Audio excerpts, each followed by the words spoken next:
여호와의 인자와 긍휼이 무궁하심으로 우리가 진멸되지 아니함이니이다. 이것들이 아침마다 새로우니 주의 성실하심이 크시도소이다. 내 심령에 이르기를 여호와는 나의 기업이시니 그러므로 내가 그를 바라리라 하도다. 기다리는 자에게나 구하는 영혼에게 여호와는 선하시도다. 참 좋으신 주 하나님, 오늘도 우리의 삶에 크신 은혜를 베푸시며 하나님을 닮은 의와 거룩의 자리로 인도하여 주시니 감사합니다.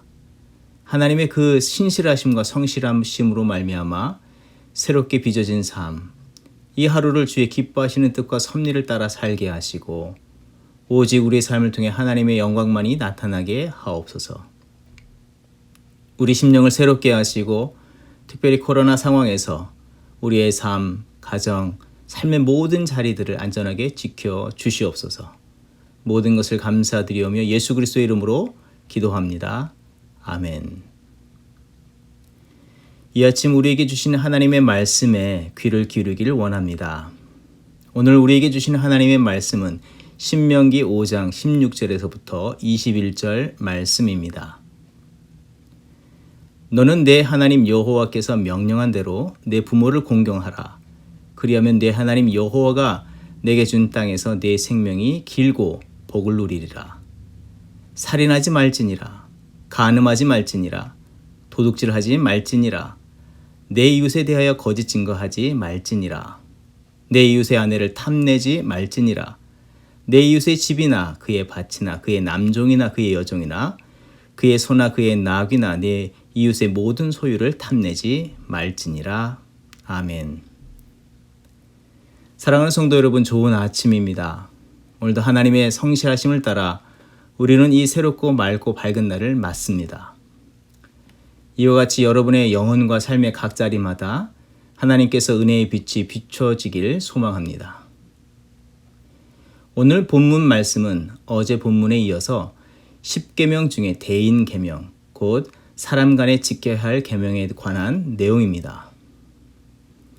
이웃을 향한 이 대인 계명에 관하여서 우리가 살피기 전에 먼저 생각해 볼 두 가지의 내용이 있습니다. 하나는 이웃에 관한 계명을 우리가 얼마나 중요하게 여기는가에 관한 것입니다. 10계명을 두 가지로 나누어 볼 때에 1에서 4계명까지는 대신 계명, 곧 하나님을 향한 믿음에 관한 내용입니다. 그리고 5계명에서 10계명은 대인 계명, 곧 사람 간에 지켜야 할 믿음의 삶, 태도를 말하고 있습니다. 여기서 질문해 본다면 대신 계명, 하나님을 향한 계명과 대인 계명, 사람을 향한 계명 중에 어떤 계명이 중요하고 우선되는가 하는 질문입니다. 순서적으로 생각해 볼 때 1계명이 가장 중요하고 점차 그 중요성이 약화된 것으로 혹 이해하고 있지는 않습니까? 그러나 바른 이해와 태도는 하나님을 향한 계명이나 사람을 향한 계명 모두 동일하게 중요하게 여겨야 하며 지켜 행해야 한다는 사실이라는 것입니다. 그 이유는 그 계명을 모두 선포하시는 분이 하나님이시기 때문입니다. 그 말씀 자체가 하나님이 되신다는 말이 되기도 합니다. 이 계명 하나하나에 거룩한 뜻이 동일한 크기와 동일한 비중으로 담겨져 있기 때문입니다. 그런 측면에서 오늘 대인 계명, 사람을 향한 계명을 대하는 마음과 이를 준행할 때의 태도, 자세는 하나님을 사랑하고 경외하는 마음을 가지고 행하여야 하는 것입니다. 또 하나의 질문은 광야 40년을 마치고 이제 가나안 앞에서 다시 선포되는 10계명의 참된 의미를 생각해 보고자 하는 것입니다. 10계명은 이스라엘 백성이 하나님의 은혜로 출애굽한 후에 하나님의 은혜 아래 새롭게 언약 백성이 되는 때에 시내산에서 이스라엘 백성에게 주신 말씀, 율법입니다.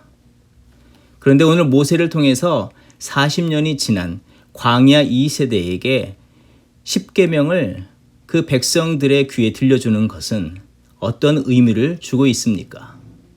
과거 우리 하나님께서 우리 조상과 맺은 언약은 이것이다. 그것을 잊지 말자, 기념하자라는 의미에서 10계명일까요? 그렇지 않습니다. 5장 1절과 3절에서는 분명하게 말씀하고 있습니다. 모세가 온 이스라엘을 불러 그들에게 이르되 이스라엘아, 오늘 내가 너희의 귀에 말하는 규례와 법들을 듣고 그것을 배우며 지켜 행하라. 이 언약은 여호와께서 우리 조상들과 세우신 것이 아니요 오늘 여기 살아있는 우리 곧 우리와 세우신 것이라. 출애굽하여 하나님의 언약 백성 삼아 주셨는데 그때 이스라엘과 맺은 약속은 지금도 동일하다는 내용이며, 그리고 그 약속 안에서 너희들이 태어났고 이제 너희를 통해서 광야를 떠나서 약속의 땅으로 들어가기 위해서 이 언약을 새롭게 각 사람마다 갱신하고 계신다는 그 말씀을 이스라엘 백성에게 주시는 것입니다. 은혜로 구원받고 시내산에서 그 은혜에 합당한 백성으로 살아가는 길을 제시받은 것 같이 이제 광야에서 건짐을 받고 언약의 땅, 새로운 언약 백성으로 살아가기 위한 계약을 체결하는 것과 같은 중요한 의미를 담고 있는 것입니다. 6장 1절을 보게 되면 더욱더 뚜렷해 보여집니다. 건너가 차지할 땅에서 행할 것들이 이것들이다 라고 말씀을 합니다. 단지 이스라엘 공동체 안에서 서로 지킬 도덕적인, 윤리적인 차원의 말씀으로 머물러 있는 것이 아니라 새로운 땅에서 필연적으로 만나게 될 이웃들에게 어떤 믿음의 중심을 가지고 또한 삶의 양식으로 살아가야 할지 말씀하시는 것입니다. 그리고 그런 믿음의 삶을 통해서 하나님의 살아계심과 그의 거룩을 나타내며 영광을 돌려야 할 것을 말씀하고 계시다는 것입니다. 보이지 않는 하나님을 보이는 하나님으로 믿음 없는 자들에게 증거하고 소개할 중요한 내용이 어쩌면 오늘 이 선포된 5에서 10계명이 된다고 이해할 수 있는 것입니다. 그 중요성이 결코 조금이라도 작지 않다는 사실입니다. 그렇다면 오늘 이 5에서 10계명 어떻게 감당할 것인가 라는 질문을 할 수가 있겠습니다. 과연 우리의 힘과 의지, 노력으로 가능한가 라는 질문을 해보는 것입니다. 우리도 예수 그리스도의 은혜로 구원받은 자로서 이 땅에 살아가고 있지만 과연 이 계명들을 철저히 잘 지켜낼 수 있냐 하는 것입니다. 혹 번번이 실패하고 넘어지지 않았는가? 그렇다면 왜 그러한가? 내 힘과 의지와 결심이 약해서만 그러한 것인가? 우리가 자문해 보지 않을 수 없습니다. 그러나 우리는 이 말씀을 어떻게 준행할 수 있는지 두 가지 사실을 생각해 볼 때에 우리는 이것을 가능하게 이뤄갈 수 있다는 것을 알게 됩니다. 우리가 두 가지 사실을 더욱더 붙잡아야 하는데, 첫째는 무엇보다도 하나님의 하나님 되심을 인정하는 삶을 사는 것입니다. 출애굽기나 신명기의 10계명에서 계명의 핵심적 내용 속에는 동일하게 포함되고 있는 내용들이 이런 내용들입니다. 6절과 15절.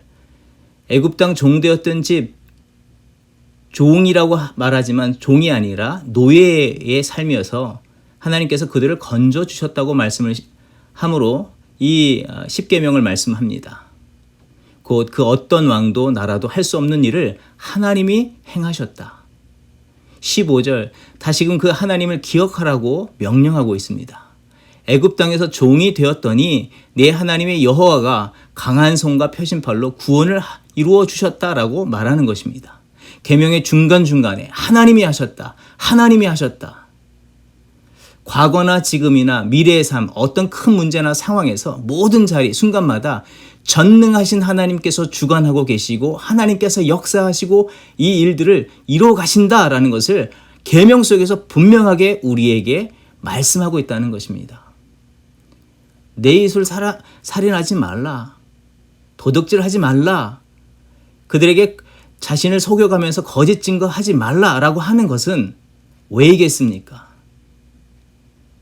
그들이 그렇게 할 수밖에 없었던 것은 하나님이 주권하시고 하나님이 통치하시고 다스리시고 운행하시는 것을 인정하고 그것을 따라 살아가는 사람이 아니라 자기의 욕심과 자기의 생각과 경험을 더욱더 앞세우기 때문이라는 사실입니다. 종종 우리의 삶 속에서 갈등과 반목, 시기와 질투, 다툼이 있는 자리들을 곰곰이 살펴보시기 바랍니다. 하나님이 이 상황 속에서도 주장하시고 계시고 역사하신다. 그것을 믿음의 눈으로 바라보기보다는 그 순간순간마다 자신의 생각과 욕구의 기초에서 판단하고 섣부르게 행동하기 때문에 그런 갈등과 반목과 시기와 질투와 다툼이 그 자리마다 많지 않습니까? 그러나 하나님의 통치와 다스림, 그의 전능하심을 믿고 의지하면 상황과 환경 때문에 누군가를 죽음으로 몰아넣는 그런 강팍함에 자신이 내몰리지 않게 되는 사실을 우리는 경험합니다.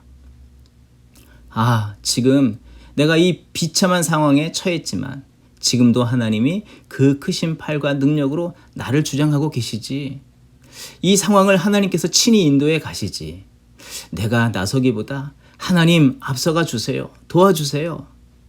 죄에 치닫지 않고 믿음으로 겸손으로 한 걸음 뒤로 물러나서 하나님 역사하심 속에 우리는 평안함과 안식을 누리는 자들로 살아가야 한다는 것입니다. 하나님이 행하시는 것을 인정하는 믿음을 가질 때에 우리는 이 5에서 10계명을 지켜나갈 수 있는 것입니다. 둘째는 내 삶은 오직 하나님의 은혜 위에 세워진 삶인 것을 잊지 않고 기억하는 삶이라는 것입니다.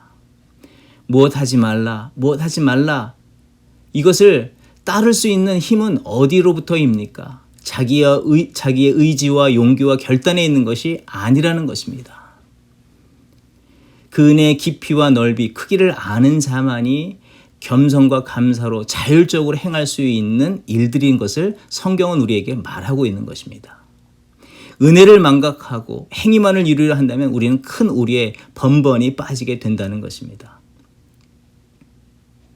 이 율법의 말씀, 10계명의 말씀은 언제 주어졌습니까? 그들이 어떤 능력이 있고 지킬 수 있는 어떤 힘과 지혜가 있을 때 주신 것이 아닙니다. 그들이 아무런 존재도 아닌 노예 상황에서 하나님의 은혜로 출애굽함을 받고 홍해에서 씻김을 받은 후에 주어진 하나님의 말씀입니다.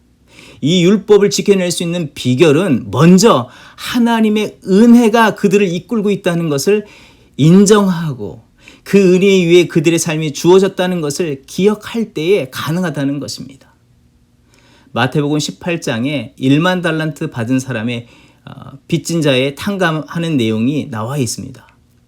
임금에게 1만 달란트 빚을 탕감받았는데도 불구하고 자기에게 100데나리온의 빚을 진 자를 붙잡고 그의 멱살을 잡고 뒤흔들고 마는 그런 비극적인 일들이 일어나는 이유는 그 사람이 악해서기보다는 은혜를 잊어버리고 은혜를 알지 못했기 때문이라는 것입니다. 그 은혜의 자리에 자신의 생각과 판단, 가치를 더 앞세우기 때문에 자신에게 조금의 빚을 진 자를 용서하지 못하고 위로하지 못하고 사랑하지 못한 그런 일들이 일어났다는 사실입니다. 살인하지 말라, 간음하지 말라, 도둑질하지 말라, 내 이웃에 대해서 거짓 증거하지 말라.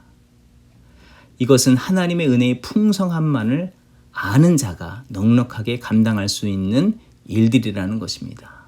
하나님을 알 때, 하나님의 은혜 아래 자신의 삶이 세워졌을 때에 그것을 인정할 때에 우리는 이 계명들을 기쁘게, 감사하게 또 자연스럽게 감당해 나갈 수 있게 된다는 사실을 우리는 잊지 않아야 하는 줄 믿습니다.